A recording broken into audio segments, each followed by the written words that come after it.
इतने सुंदर है राम जी कि जब राम जी अपनी ससुराल गए तो राम जी की ससुराल में सभी सखियां गाली देने लगी। हाँ, ससुराल में गाली खाई है किसी ने?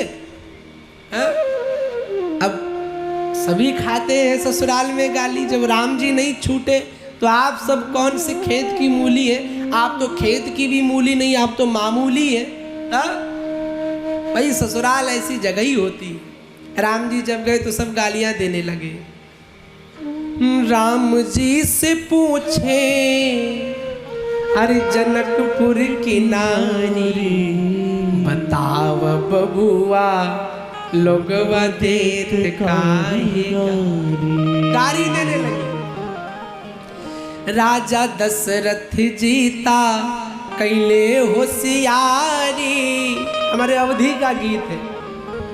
राजा दशरथ जीता कैले होशियारी। कौन सी होशियारी की?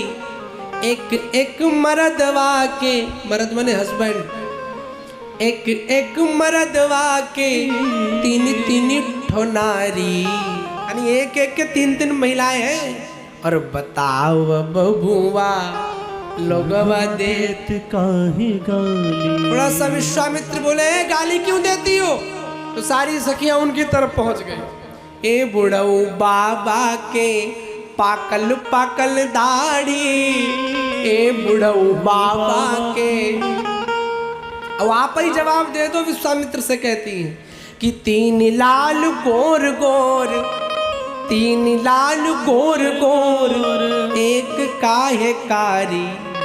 अरे बताव बबुआ लोगवा देत काहे गाली। राम जी को बड़ी गालियां मिल रही थी तो लक्ष्मण जी बोले भैया आप एक बार इनकी ओर देख लो, और मुझे पूरा विश्वास है जब एक बार देखोगे आपको देखते ही सब कुछ भूल जाएंगी।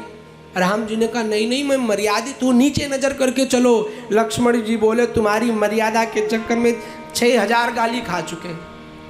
हाँ, कब तक ये मर्यादा? अच्छा, राम जी हमारे बड़े मर्यादित, बहुत मर्यादित। जब राम जी गए थोड़ा सा प्रसंग याद आ गया।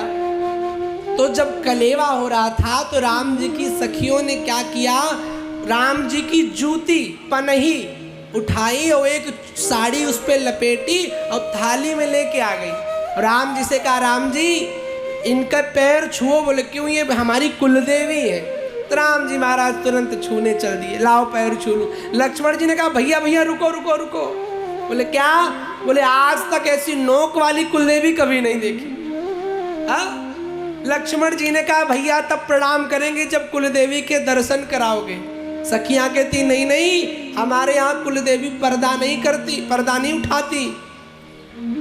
राम लक्ष्मण जी कहते फिर दर्शन नहीं, राम भैया प्रणाम नहीं करेंगे। हमारे भैया बहुत निश्चल है, हमारे भैया बहुत स्वाभिमानी है, ऐसे नहीं झुकेंगे।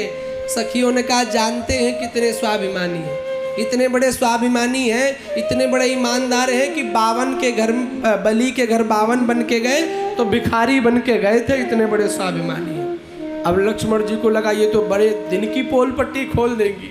हाँ, तो लक्ष्मण जी ने कहा अच्छा देवी जी का थोड़ा एक काम करो, मुख नहीं दिखा रही हो तो इन देवी जी का नाम ही बता दो।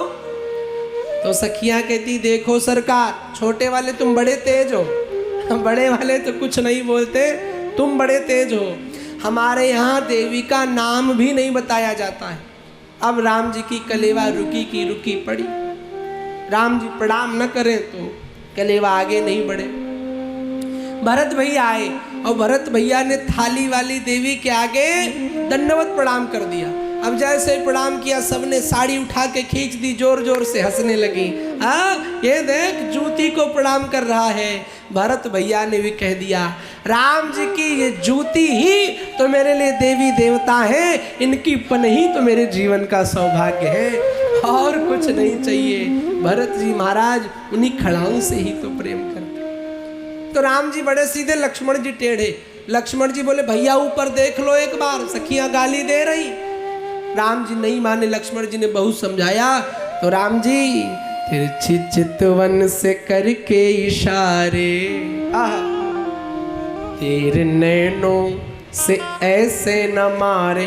राम जी जैसे ऊपर देखे हल्का सा, जैसे ही टेढ़ा सा देखा सारी सखियां मोहित हो गई और राजा दशरथ जी को गालियां दे रही थी और ऐसा मोहित भई कि राजा जनक को गालियां देने लग गई।